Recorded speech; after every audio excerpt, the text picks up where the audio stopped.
Here we go.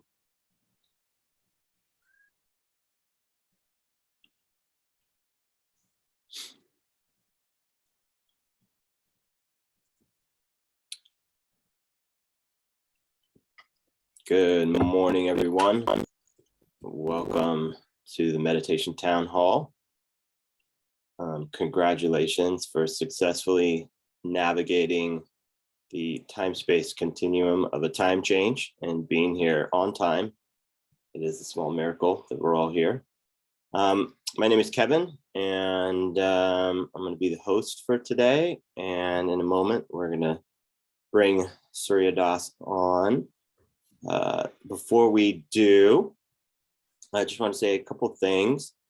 Coming up here next weekend, we have a very special opportunity to practice with Lama Surya Das and Krishna Das in a retreat. It's going to be based on wisdom and devotion. And for those of you who know, Krishna Das will surely involve some chanting and devotional chant. Amazing opportunity here. Two Das brothers for the price of one. This is very worth it, you guys.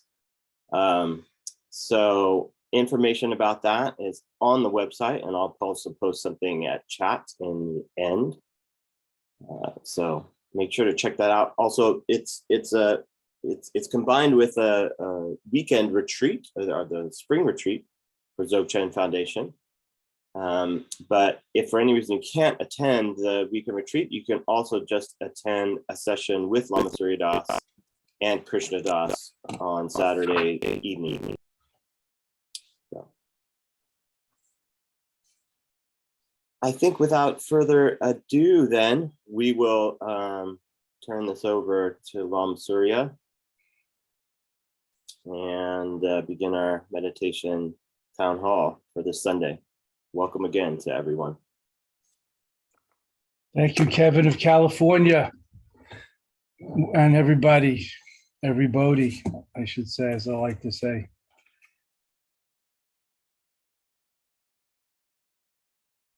What a beautiful day it is. Spring. Heading to spring here in New England, at least. St. Patrick's Day coming up. Here in Boston, the day of Paddy, Sambawa, the Green Buddha, St. Patrick's Day. I love it. Watch out for that green beer that they serve here on that day. Hey, Milarepa turned green, Tibet's greatest yogi, from eating nothing but lentil soup for years in his cave. Green is in. Green is good. Although it seems we need a teenager, Scandinavian teenager, to tell us the environment is in the crapper. Anyway, these days we have war, aggression, humanitarian crisis, refugees, bombing, death. Dare I say, insanity. Let's have a moment of noble silence and noble solitude, alone together. Standing with all those who are beleaguered, who are suffering in Ukraine and elsewhere, so many places where there are shooting wars in different countries. Check it out. And 100 million refugees, political refugees in the world, seeking asylum, seeking safety and security for themselves and their loved ones, as the UN High Commission on Refugees tells us. Moment of silence, noble silence, quieting the mind, not just the lips. Breathing in, calming and quieting the mind, as Thich Nhat Hanh, late great master Thich Nhat Hanh might say. Breathing out, letting go, relaxing, smiling. Just sitting, just breathing, just being present and aware. The three inner meditators, jewels: natural body, natural breath and energy, natural heart, mind. Leave it as it is. and rest of your heart and mind.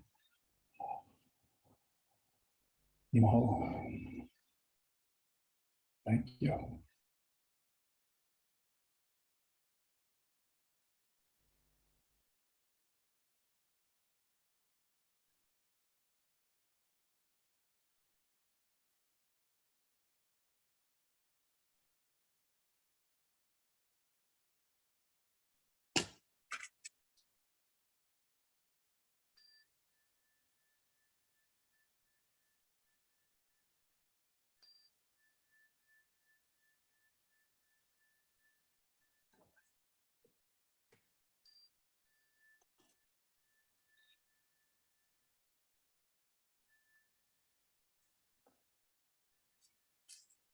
Om Chigmahala Soadeb Om Chigmahala Soadeb Om Chigmahala Soadeb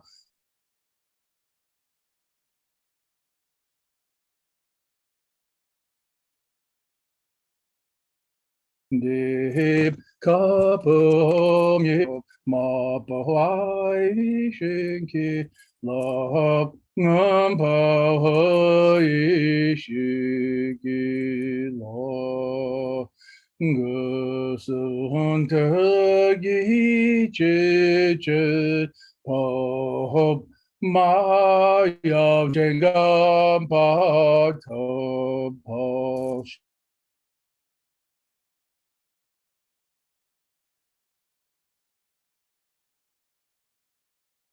So, Rajapamita embodied Mother of Transcendental Wisdom, to you I pray, we pray. Mother, to you we pray. Machik, to you we pray. Empower me, the white Om from your forehead blazing into ours. Empower me, us, through the red transmission blazing from your throat chakra into ours. Empower me, us, through the blue hung blazing from your heart chakra into ours. Transmit to me, us, we, your enlightened body.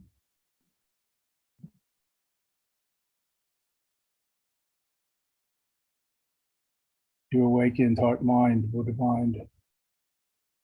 May we attain your realization of innate gnosis, immanent wisdom, Prajnaparamita.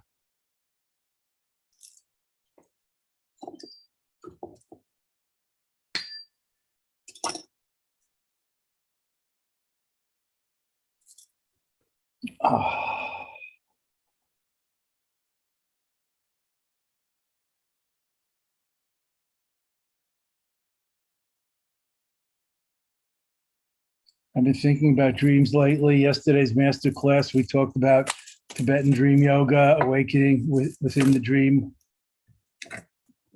awakening within the daydream as well, awakening from the dream-like murk and fog of confusion, delusion.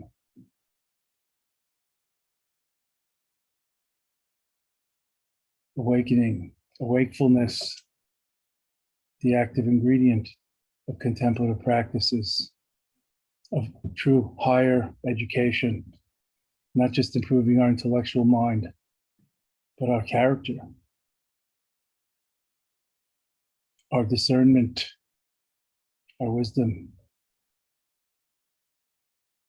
Does anybody remember how King Solomon, said to be the wisest of men in the biblical times? There were probably many wiser women, but known as the wisest of men, how he got his vaunted wisdom. Anybody remember, any of you Judeo-Christian Bible readers, Bible listeners, Bible sermon avoiders? Something must have gotten in during our upbringing. He came to him in a dream. Check it up. It's in Kings 5. A dream. Would that I could have that dream, I think. Would that we could have such a dream.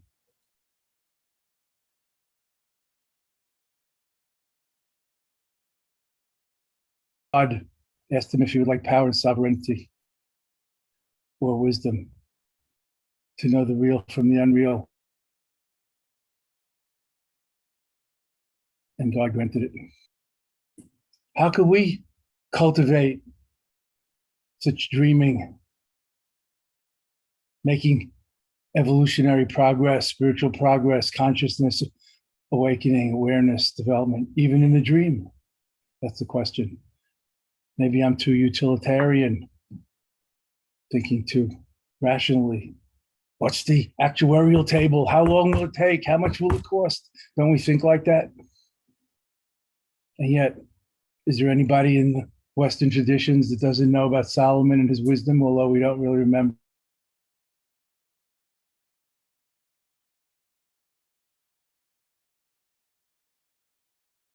how he got it?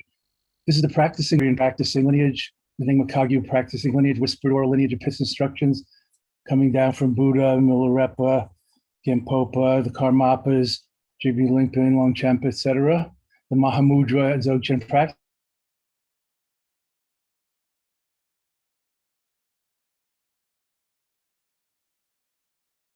lineage, stressing practice, it's just practice or effort. So how is the living vital question? How could we have such a dream?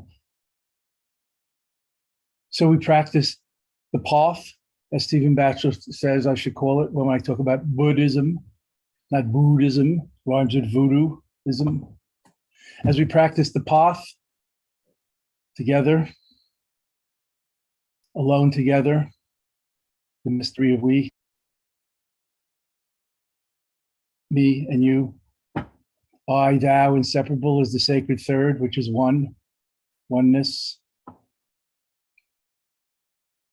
As we practice, as we walk, as we traverse the path together through, to put it simply, study and practice, cultivating awareness and mindfulness, loving kindness, and all the Panacean virtues of the Bodhisattvas, generosity, moral self-discipline, patience, forbearance, discernment, mindfulness, and so on. As we practice, as we evolve, as we self-actualize and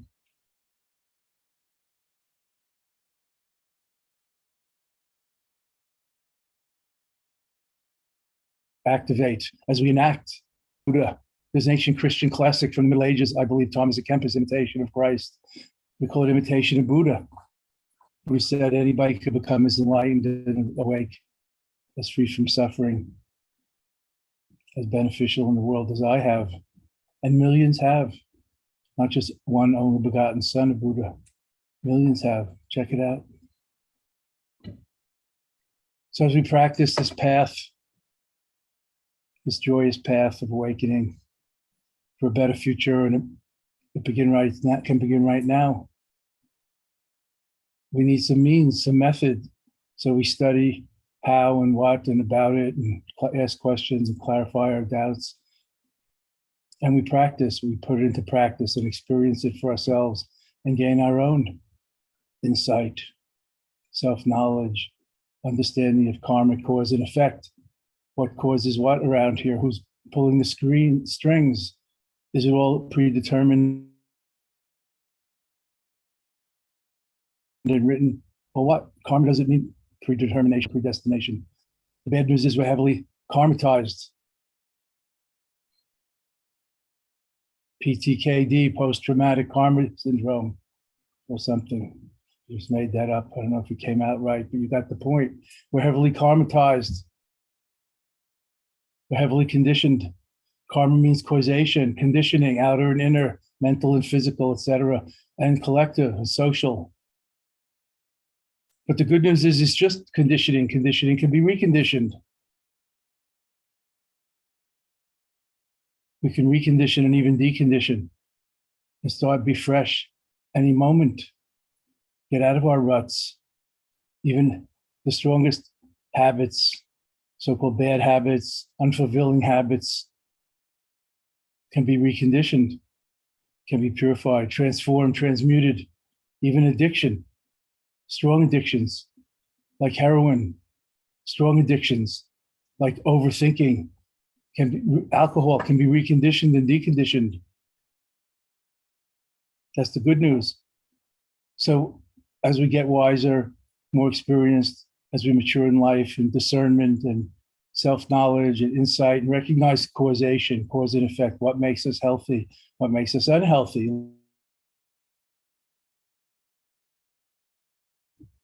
as well as genetics, karma and palatia, or maybe in English, nature and nurture, in a bad way of putting it, what we come in with and what we do with it in the context of the conditions that we face, our society, our parenting, the global situation, whether we're in a Great Depression, a world war or not, or a peaceful time, nature and nurture, how we're brought up, and also what we do with it.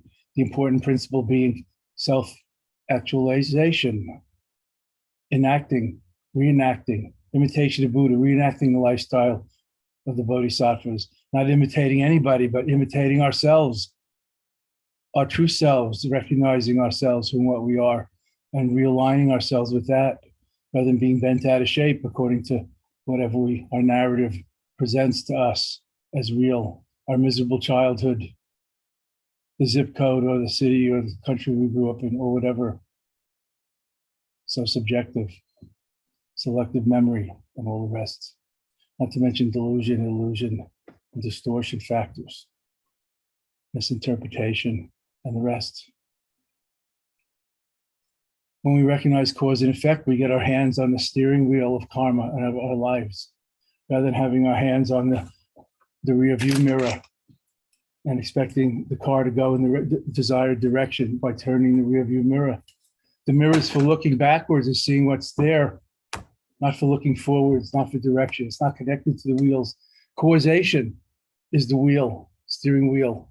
When we start to see what is wholesome and unwholesome, what helps and harms and so on, all the rest, we do a lot better coming home to ourselves.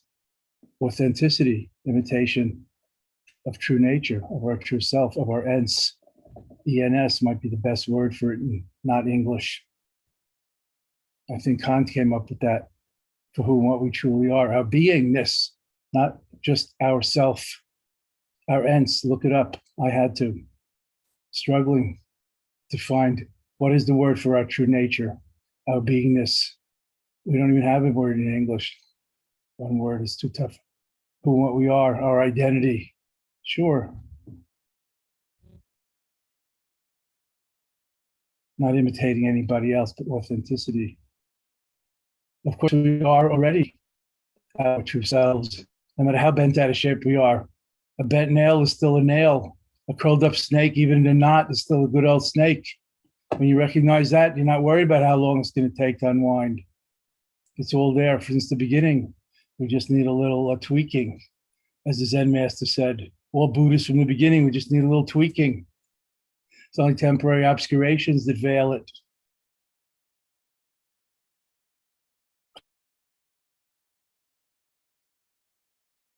Karma, conditioning. So we work with that, loosen our grip on this so-called reality.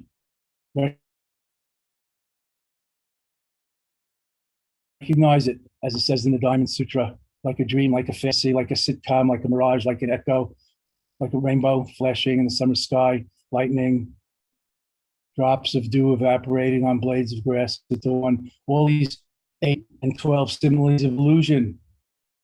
Buddhism says this world is like an illusion. It doesn't say it is an illusion. It says like a dream, not that it is a dream. Hinduism says it's an illusion.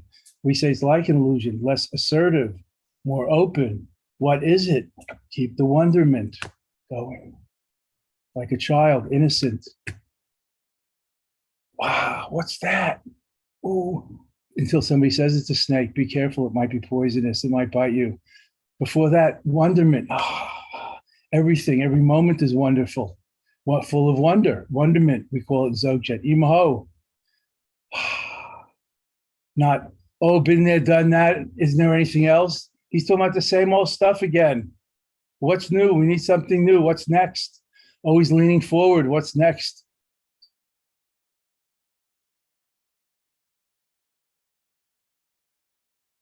Under the burden of conditioning on the treadmill of events. Yet we can step off the treadmill even for a moment, even right now. Take a breath, take a break. It's profound. Take a breath, take a break, break the chain, step off the gerbil wheel. Oh, cute pets. Step off the treadmill. Fellow club members.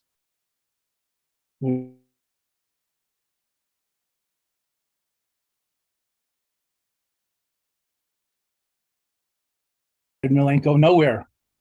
Healthy as it might be for them. Stop climbing the ladder you decided on when you were 12, or somebody decided for you were 16 or 18 or 22, before the brain even had time to gel, to form completely. Check it out. Is that ladder even leaning on the wall that you wish that you were climbing so intensely, like the Tower of Babel, reaching to heaven, according to those who babble about it, but don't know where heaven is beyond up and down?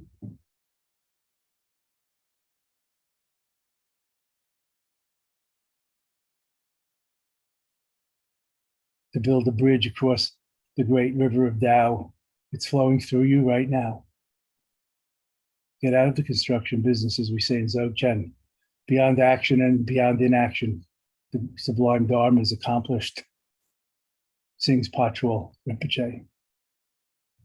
Like a dream, like a fantasy, like a mirage.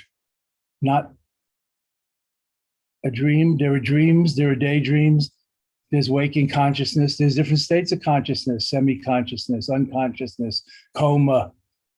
There's different stages of sleep, too, 4 or 5 stages of sleep. That science delineates, you can look it up. REM deep and hypnagogic images is the lightest, going down to deep sleep and restful sleep, the 4th or the 5th, depending on how you count. And then dreams, different kind of dreams, nightmares, good dreams, significant dreams, clear light dreams, blessed dreams, like a dream. And then there's the daydream, the bardo after life and before death, one of the 6 bardos, not just the bardo, the transitional state, the bardo, the passage between death and rebirth, as people think of, bardo after death. See you in the singles bardo, beloved. No, 6 bardos. The bardo of falling asleep until you wake up in the morning is a bardo, just like after death, before rebirth, they say. That's taught in the Tibetan Book of the Dead, literally the Tibetan Book of Liberation through hearing in the bardo. Thus, lamas, monks, nuns read to us while we're in the bardo to guide us. You can read about it. A Dzogchen text, a Tama treasure revelation Dzogchen text from, I think, Karmlingpa in the 14th or 15th century. Who can remember? There's an Egyptian Book of the Dead too. These are universal truths. Not anybody's property. Nobody has a corner on the market of truth, no matter what people might say or think, believe. How can we become wise? That's what these guided instructions and pith instructions help us to do. Dream is so dreamlike, this life. One day we're healthy, the next day we're sick. There are accidents, so-called losses, joining, separation, travel. You go to sleep on a plane, you wake up in another continent, in another climate, and it seems like another world. What a dream. In an hour, 3 hours, 6 hours. Whoa. Everything's so impermanent, evanescent, tenuous, fleeting, ungraspable, unsubstantial. When I visited Norway,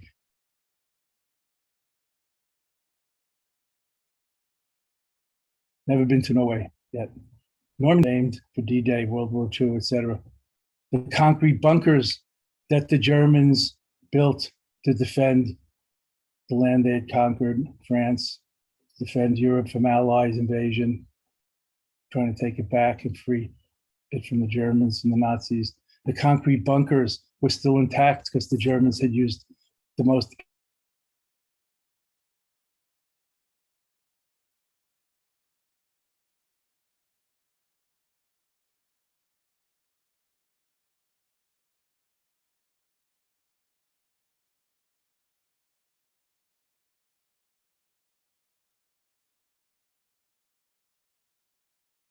The hard-boiled egg of our self-concept doesn't last forever. A great image of impermanence. When I faced that, my jaw dropped. Oh, unbelievable. Tumbled like dice on the beach. These giant pillboxes and bunker boxes of concrete, reinforced concrete. They too will become sand, as we know, from erosion, either the weather and the rain or the ocean's waves or whatever. Ozymandias, King of Kings, look on my works and despair, as the famous poem says, of the great statue of an Egyptian pharaoh in the desert, crashed, lying there in the sand. Yeats' poem. Very interesting to notice, like a sitcom, like a movie. Don't overlook it. It may be like a dream, but sure of truth. The relative conventional reality side, of course, important. We try to be healthy and help others be healthy and heal. We don't say it doesn't matter. If the children play in traffic, it matters a hell of a lot. Leap and get them, shouting, not walking slowly, mindfully. Get them out of the street. That would be insane.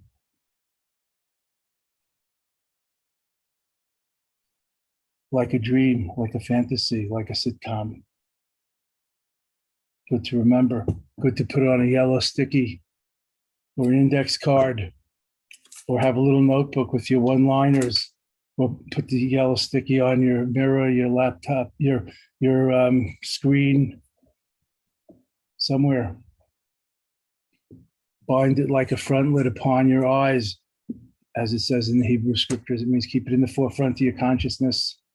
You don't necessarily have to have a leather strap in a box with a book on it there, although you're free to do it that way too. Amusing anecdote, I was invited once to teach in India at an international meditation conference at what we call lovingly the Pyramid Ashram in South India, near, what's the name of that city where all ships are made? I don't know, I was only there once. I was always in northern India and the Himalayas with the Tibetans. What's that ship city? Anyway, the Pyramid Ashram, their main practice is concentrated meditation, blah, blah. We go into that. They built a big pyramid, and inside the pyramid, you climb up some stairs, and there's a platform right under the point of the pyramid, because it's said to meditate under the point of the pyramid will sharpen your awareness and help you get enlightened. That seems a little concretizing or materialistic, spiritual materialistic to me. Literal, really? That's how you sharpen your awareness? Why don't you just use a stropping blade like the old barber? Rub your mind against that to sharpen it, or a pencil, big pencil sharpener. There could be 500, 800 people in the crowd listening to erudite and accomplished spiritual meditation masters, one after another in different languages with translators and microphones and a video screen, big deal. And half the people in the crowd are sitting there with a white paper and cardboard pyramid hat right on their head to make the most of the opportunity, meditating under the pyramid. Not joking. A white paper and cardboard pyramid hat that they sold in the ashram.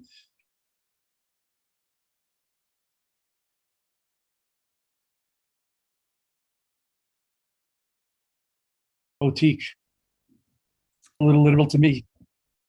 Anyway, makes as much sense as thinking of Solomon, the wisest of men, but not knowing how to become like that.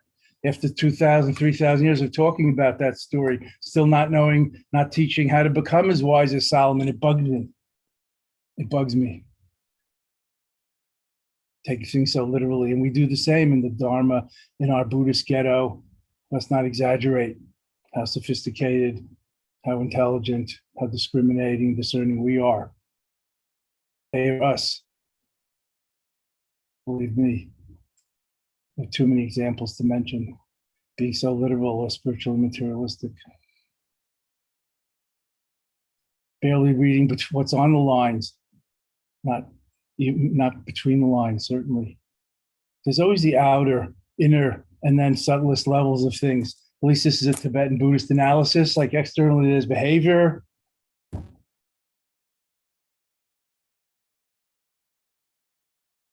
Don't lie, tell the truth, for example. But internally, how about don't deceive? Don't deceive yourself. Know what's true and real. Secretly, authenticity, being yourself. To thine own self be true, and it shall follow. Thou canst not be false to any man. Buddha said.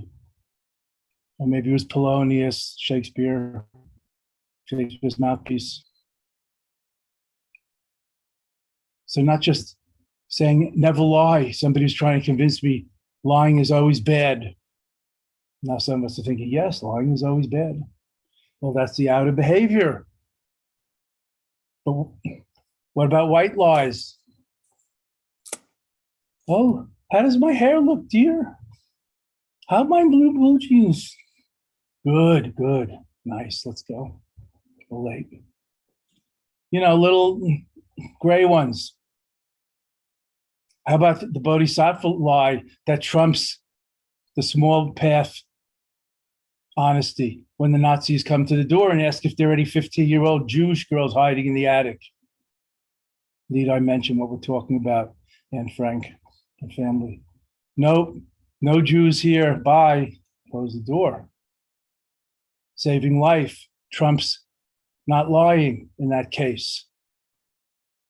The bodhisattva vow trumps mere ethical discipline for the moment, and so on. So outer, inner, and then the ultimate level, being in touch with that, of being authentic, being truly oneself.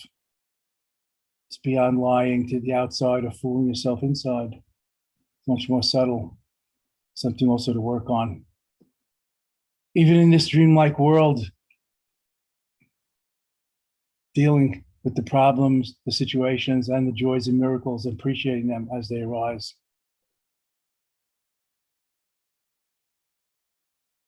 Of course, it matters whether your loved ones are safe, secure, insecure, healthy or unhealthy. And we do everything we can to further that according to our own lights, our own beliefs, our own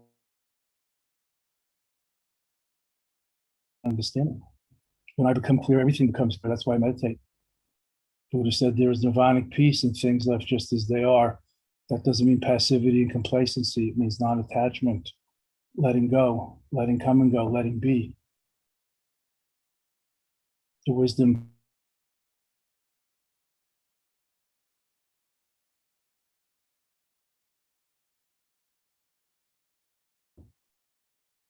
may I have the courage to change the things I can change.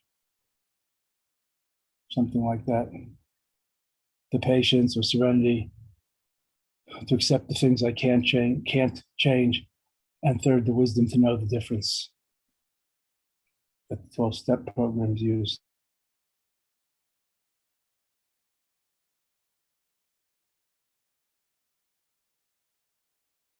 So profound by the Let's remember that in these difficult times. How do we deal with the bad news we keep hearing and watching on different media sources, or anxiously worrying about in our minds the ultimate streaming channel? It's free. Tune in for 24 hours a day. Yeah, good luck. Like a news junkie or a thinkaholic. Thoughts are a substance too. We're too addicted to them. We need to rely on a higher power, such as awareness, if not God, such as awareness if you're a non-theist or Buddhist. We need to rely on a higher power to return to health and sanity, as it says in the program. Don't beware being alcoholic, friends. So we practice, we meditate, we share as asked, as appropriate, and what we think is important or what we're doing and why.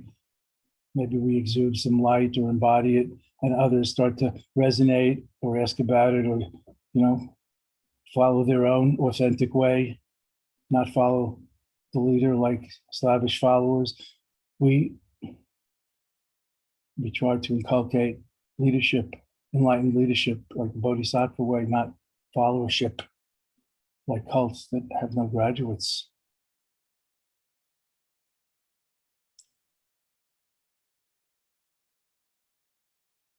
Like a dream, like a fantasy. Kala Rinpoche was my first main Root Lama, Heart Lama. He was a great Lama, teacher of Karmapa, teacher of so many people. Cave yogi. So wonderful. He was ancient when I knew him in the 70s. He died in 79, I think. He was incarnate, lived in India. Kala Rinpoche's lineage was the Shangpa Kagyu, the founder of the Shangpa Kagyu, whose name slips my mind now, it doesn't matter. 800 years ago sang, "May we awaken illusory enlightenment to help awaken all illusory beings from the illusions of suffering and confusion and reach illusory freedom and liberation." So not taking it too seriously.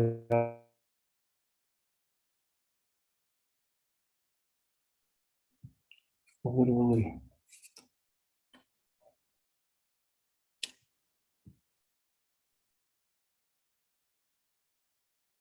If that's not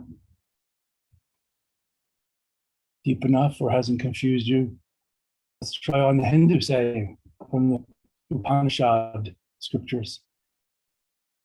The world is illusion. Only God is real. God is the world. The world is illusion. Easy, no problem, easy to say, hard to realize. Only God is real. That's nice. A lot of people might say that. But read the third line. God is the world.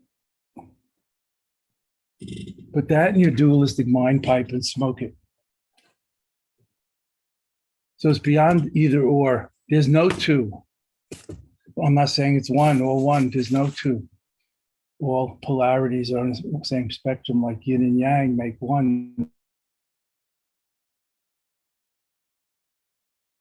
Cookie icings, chocolate and vanilla, but yin and yang, inseparable like shadow and light. So thinking about things like a dream, dreams is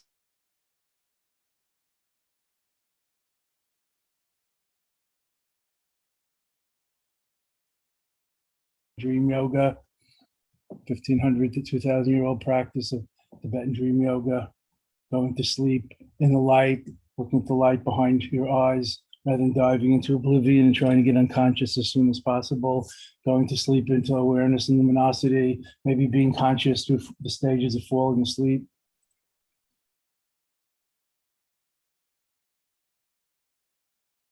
Maybe chanting something to yourself to make the seeds that will come up later. May I awaken within the dream and realize I'm dreaming, so that all may likewise awaken from the daydream of samsara, delusion, and suffering. So if you chant that before you go to sleep, maybe, or silently think it, the mind mantra style, maybe it comes up in your dream and you hear it, and without waking up, you realize you're dreaming, and then you can be master rather than victim of conditions and circumstances. Be the magician rather than the magic.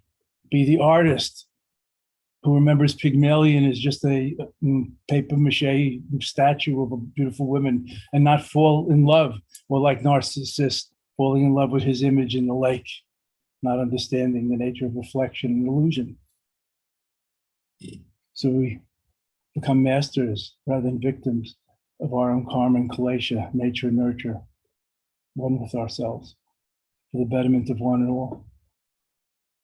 There's a lot of dreams in history and in literature and art about this kind of thing. You can look it up. Many scientific discoveries have come in dreams. Dreams are real enough. They have their function. Jung said they're absolutely necessary to work out things in the subconscious. Without dreaming, it can be harmful if you don't sleep enough to dream, even if you don't remember your dreams, harmful, not processing the inner contents. The dreams are like windows to the soul. Einstein discovered relativity theory in a dream. John Lennon, the song number 9 in a dream, where he heard some of the nonsense words that he sings in that song, number 9, 9, in a dream. If that's not profound enough, Beethoven, Brahms, Wagner, a few other people, great music said to come to them in a dream. The Ouroboros-like chromosome molecule discovered by what's his name in a dream. The periodic table in a dream, fully formed in Mendeleev's mind. Who can remember? I went to school once. In a dream, fully formed, wrote it down when he woke up. The whole damn periodic table only needed a few tweakings later from a dream. Dreams, portals to the soul. So interesting. Lincoln dreamed of being assassinated for a night or two before he went to the Ford Theater and was assassinated. Mary Shelley wrote the first science fiction novel, Frankenstein, from a nightmare about a Frankenstein-like creature. Dr. Jekyll and Mrs. Hyde, a dream from a dream. I think it was Kipling who wrote that. From his nightmares, a dream. So much riches there.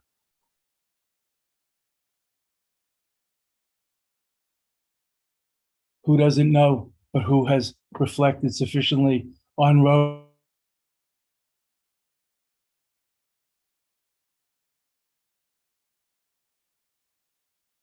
your boat gently down the stream, merrily, merrily, merrily dream. We can try to remember that. It'll help us loosen our grip. In any case, passing through our fingers and on our own opinions. Really knew everything about any situation, I'm pretty sure we'd have a slightly different or very different opinion.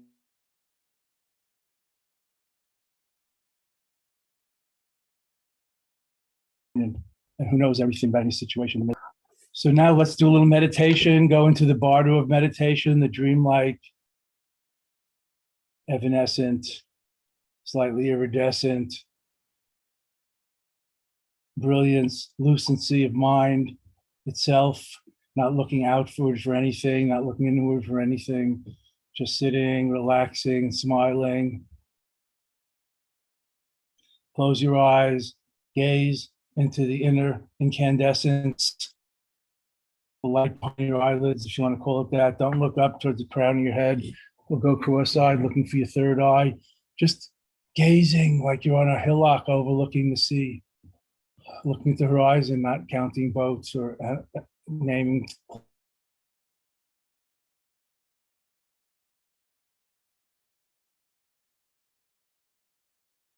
cloud formations, gazing, sky tight fist of self-grasping, of egotism, of separateness.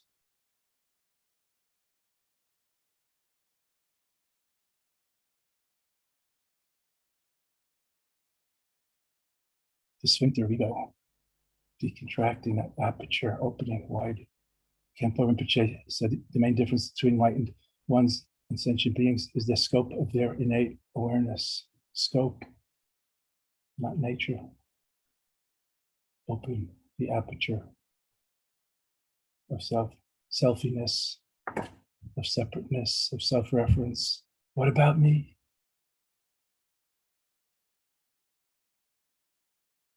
My reference point, what's going to happen to me? What about me? How do I feel? Am I happy? Chasing the tail of happiness? It's fine, just wag it. You need to get bent out of shape chasing it. Breathing out into the inner light behind your eyelids, dreamlike, inner theater, magical mirror of mind, whatever metaphor you like. Breathing out into the light, focusing on the light, concentrating on the black light, the inner iridescence, incandescence, lucidity of awareness. Brilliant mind, sheer lucency, luminosity, so many words for this, clear light.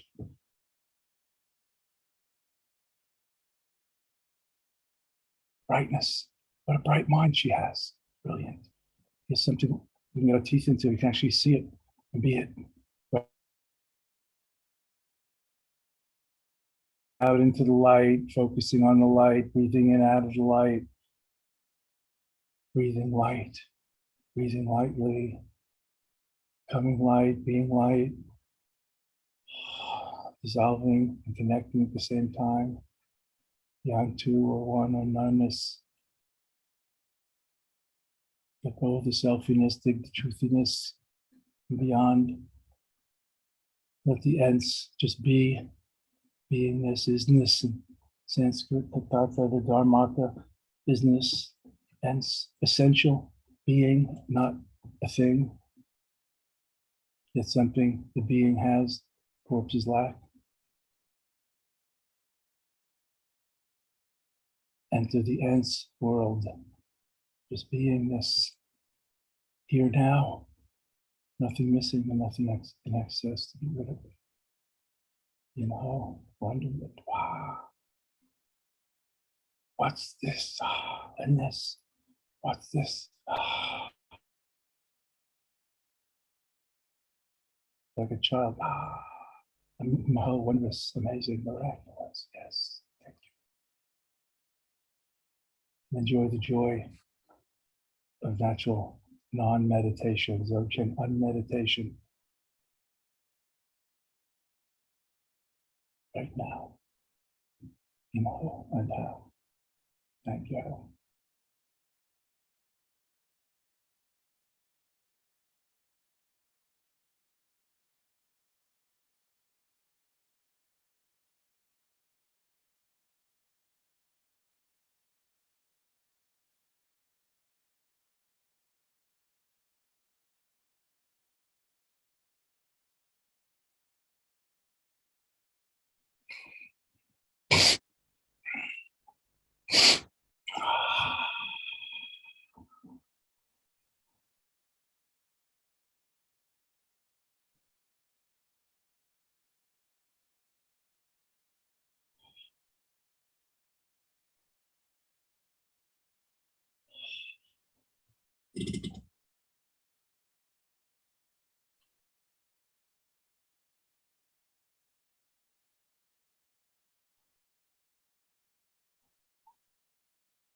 Openness and awareness inseparable, the natural state, the natural great perfection, the natural great perfection, how sweet it is,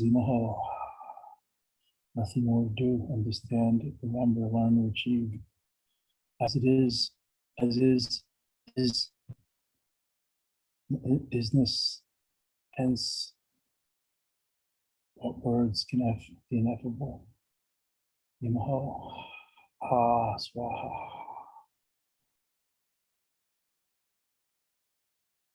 Enjoy the joy, natural meditation.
Gazing into the light, focusing on the light, breathing out into the light, in out of the light, becoming light, being light.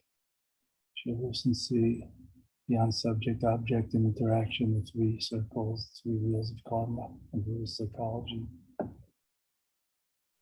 Your process in hearing, there is just hearing, no one, nothing to hear, nothing to listen to, and no one hearing it. And seeing, just seeing, nothing to look at or for, no one seeing it. Pure process. Isness, consciousness, awakefulness, open and aware, lucidity. Trust, rely on, rest in the sphere, luminosity, empty, open, lucid, awareness with a capital A plus. This breath, only breath. This moment, only moment. Now this awareness, the authentic, unfabricated, naked, organic Buddha within. Nowness, beingness, isness. Non-words, concepts.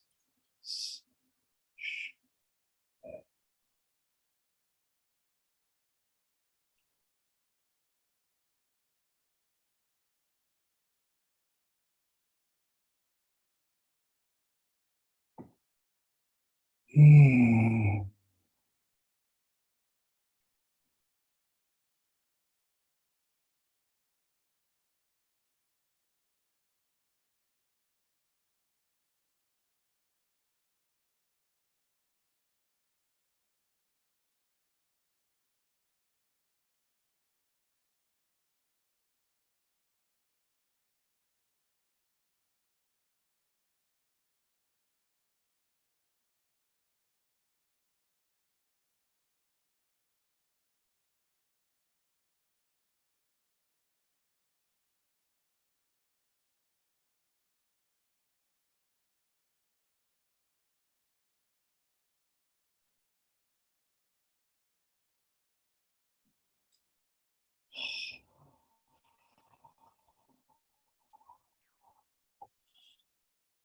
Eye gazing, sky gazing, dissolving, seeing through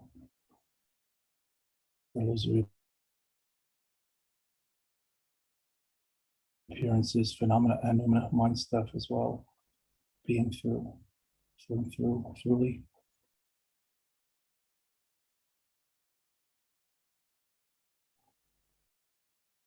Stop the mind. I want to get off. Being off. Ah, ah.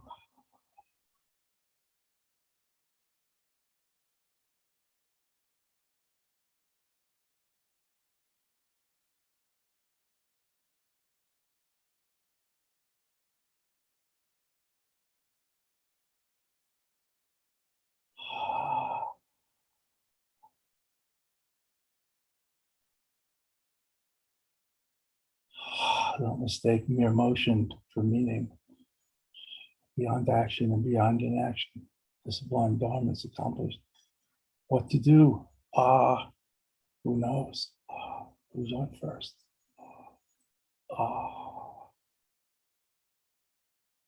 Just don't know. 10,000 years straight ahead is this Korean Zen master. What's to say? Just don't know. Keep your eyes peeled. Happy trails.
Oh, mani padme hori.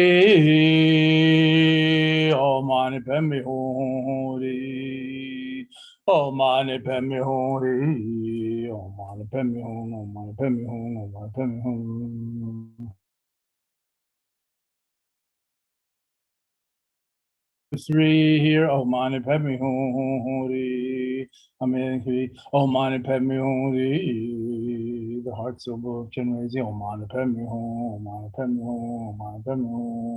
Oh, mani padme hori. Oh, mani padme hori. Oh, mami padme hori. Oh, mani padme hori.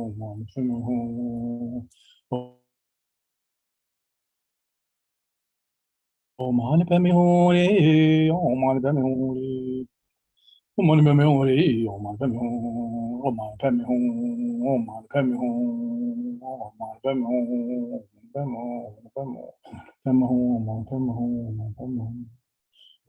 Mani padme hori. Oh, mani padme hori. Oh, mani padme hori. Oh, mani padme hori. Oh, mani padme hori. Oh, mani padme hori.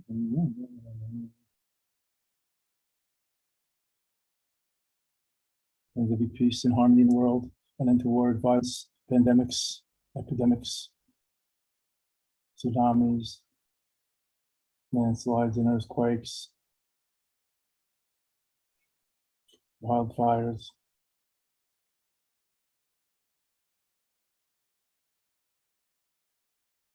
injustice, inequality, oppression, and may we all together fulfill the promise of this glorious spiritual legacy, the spiritual life, the spiritual journey that we're all part and parcel of, including everyone in our prayers and practice and pure aspirations today. Have a beautiful day. Make it beautiful. And think of others who are less advantaged, less fortunate right now.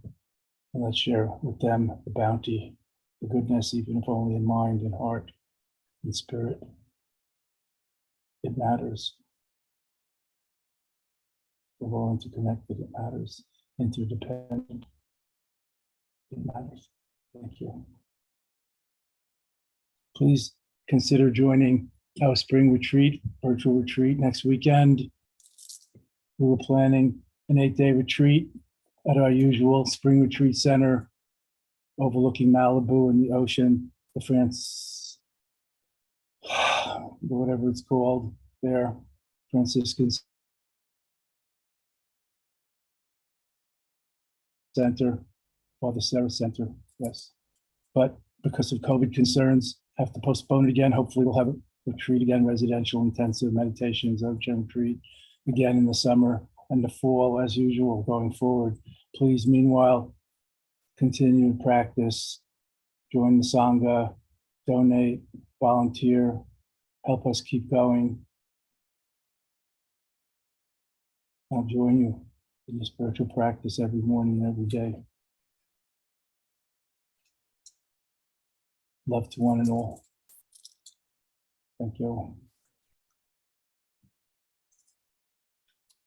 Thank you, Lama. And thank you to everyone who was able to join us today. We hope to see you at the spring treat or the Double DOS event coming this weekend. Have a beautiful weekend, all. Thank you.